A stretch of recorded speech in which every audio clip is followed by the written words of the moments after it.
Bonjour, j'espère que vous allez bien. Une prison pour pédocriminels, sans les murs, sans barreaux, située au bord d'une plage. Non, vous ne rêvez pas. De clic en clic, de découverte en découverte, de liens douteux de certaines personnes censées représenter la justice et finalement bien bizarrement complaisants avec des pédocriminels, je tombe sur une île. Elle est surnommée l'île de beauté. Et à tous nos amis corses, continuez de préserver vos valeurs, votre histoire et votre île. Sur cette superbe île se trouve une prison sans murs et sans barreaux. Certes, cela reste une prison dans laquelle les détenus sont censés purger leur peine.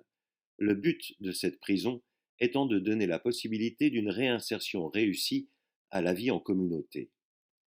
Une prison qui dispose de 1500 hectares pour une réinsertion basée sur l'apprentissage et le travail de la terre agricole, avec des productions forestières, céréalières, laitières et animales. Les détenus y bénéficient de conditions carcérales relativement innovantes. Il est vrai qu'une prison sans murs d'enceinte et sans barreaux, et où les détenus ont la clé de ce qu'ils appellent leur chambre, est peu commune.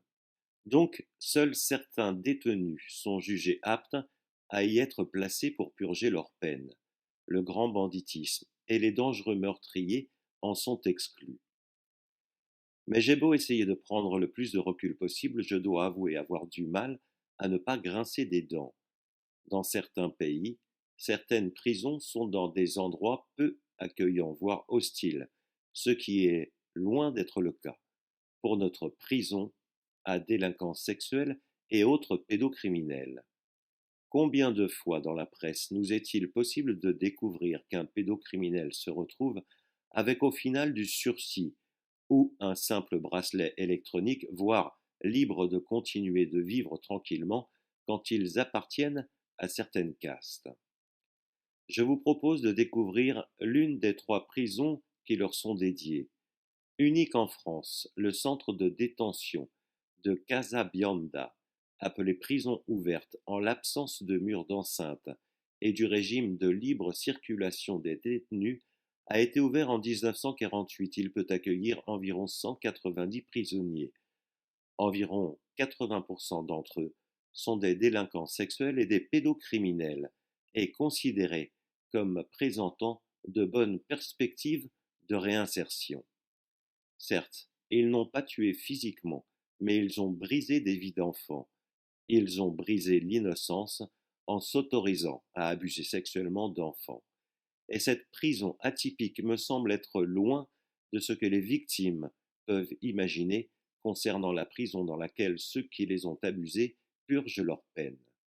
Je vous laisse avec une petite vidéo et de nombreux liens dans le descriptif de cette dernière. Prenez soin de vous et de vos proches. À bientôt, ici ou ailleurs. Portez-vous bien. Posté au bord de la route nationale, cet homme qui débroussaille n'est pas un employé communal, mais un détenu. Casabianda, un simple panneau pour indiquer un centre de détention unique en France, une prison sans barreaux, avec pour seule limite cette barrière très symbolique. Ce jour-là, le député Jean-Félix Acquaviva découvre les lieux en compagnie de la directrice de l'établissement. De petits jardins, un peu comme les jardins ouvriers qui sont derrière les bâtiments.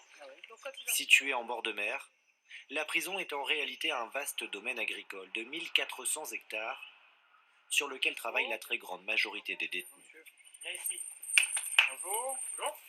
Ils entretiennent les terres et s'occupent des 2 élevages de brebis et cochons.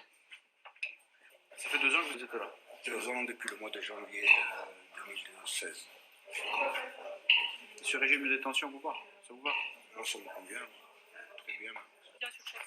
Ici, il y a bien des cellules, mais avec une approche très particulière. La particularité, vous voyez, il n'y a pas d'œilleton comme dans les établissements classiques, quoi. Pas de surveillance, pas de barreaux. On est loin des conditions de détention habituelles. Je peux? Oui, monsieur, allez-y. Celle-là, c'est une cellule qui n'est plus occupée, mais qui est encore aménagée un petit peu.